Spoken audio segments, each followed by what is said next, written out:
to Anita's Guide to Simple and Easy Cooking. I'm Anita and today I will show you how to make chicken and potato curry. So let's get started. I've got here 2 kilos of chicken which I have cut, washed and all the water drained. I've got here 3 medium potatoes which I have peeled, washed and cut into chunks. I've got here some oil for cooking, salt to taste, some hot water, 1 large onion finely chopped, 2 tablespoons of minced garlic, 1 teaspoon of minced ginger, some curry leaves which I have finely chopped, 1 teaspoon of turmeric, 2 tablespoons of curry powder, 1 teaspoon each of cumin and mustard seeds, 1 medium chilli finely chopped. If you don't have fresh chilli, you can always use 1 teaspoon of chilli powder. And also I've got here 2 teaspoons of fennel seeds. What we're going to do with this is we're going to dry roast it slowly and grind it into a fine powder. So let's get started. Put your pan on medium heat. My pan is hot now, so I'm going to add about 2 tablespoons of oil.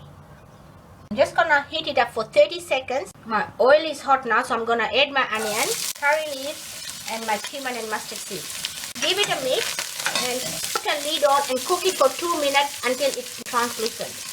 While your onion is cooking, take a non-stick fry pan, put it on very low heat, add your fennel seeds and we're going to dry roast it till it changes color. My fennel seeds have started to change color and I can smell it. It smells lovely. So turn the heat off and I'm going to cool it down for about 5 minutes and then I'm going to grind it all up. If you don't have a grinder, you can always use a mortar and pestle, as long as you can grind it into a rough powder. My onions are translucent now. Add your chicken and about 2 teaspoons of salt. Mix it well.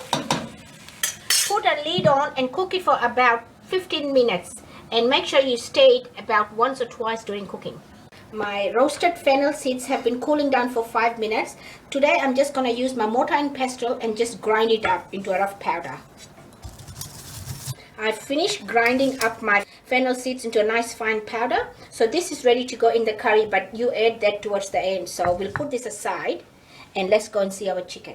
My chicken has been cooking for 15 minutes now. As you can see, a lot of liquid comes out of the chicken. Now it's time to add our spices. Curry powder, turmeric. Mix it well. We're not going to add our ginger, garlic and the fennel powder yet. We're just going to cook up the spices that I've just added for about 5 minutes without the lid, and then I'm going to add some hot water. My chicken has been cooking for 5 minutes without the lid. Now it's time to add our hot water. You can add as much or little water as you like depending on the amount of soup you want in here. I've got here about 1.5 liters of water because I'm making for a family of 6, but you can add according to the amount you're going to be making. Roughly allow about a cup of water per person. My curry started to boil now. What I'm going to do is put my lid on, lower the heat and simmer it for 5 minutes. My curry has been simmering for 5 minutes now. So what I'm going to do is add my potatoes, my ginger paste, garlic and my fennel powder. Give it a good mix. Taste my salt. It doesn't need anything. I'm going to bring this to a boil, put my lid on and then I'm going to lower my heat to low and then I'm going to simmer it for about 15 minutes or until my potatoes are nice and tender. My chicken curry has been cooking for 15 minutes now. It's time to check our potatoes. What you do is just take a potato in a dish and just see if we can break it in half. I just like it a little bit softer than this, so I'm going to continue cooking for another 5 to 10 minutes till my potatoes get more tender than this. My chicken has been cooking for further 5 minutes because I love my potatoes to be nice and tender.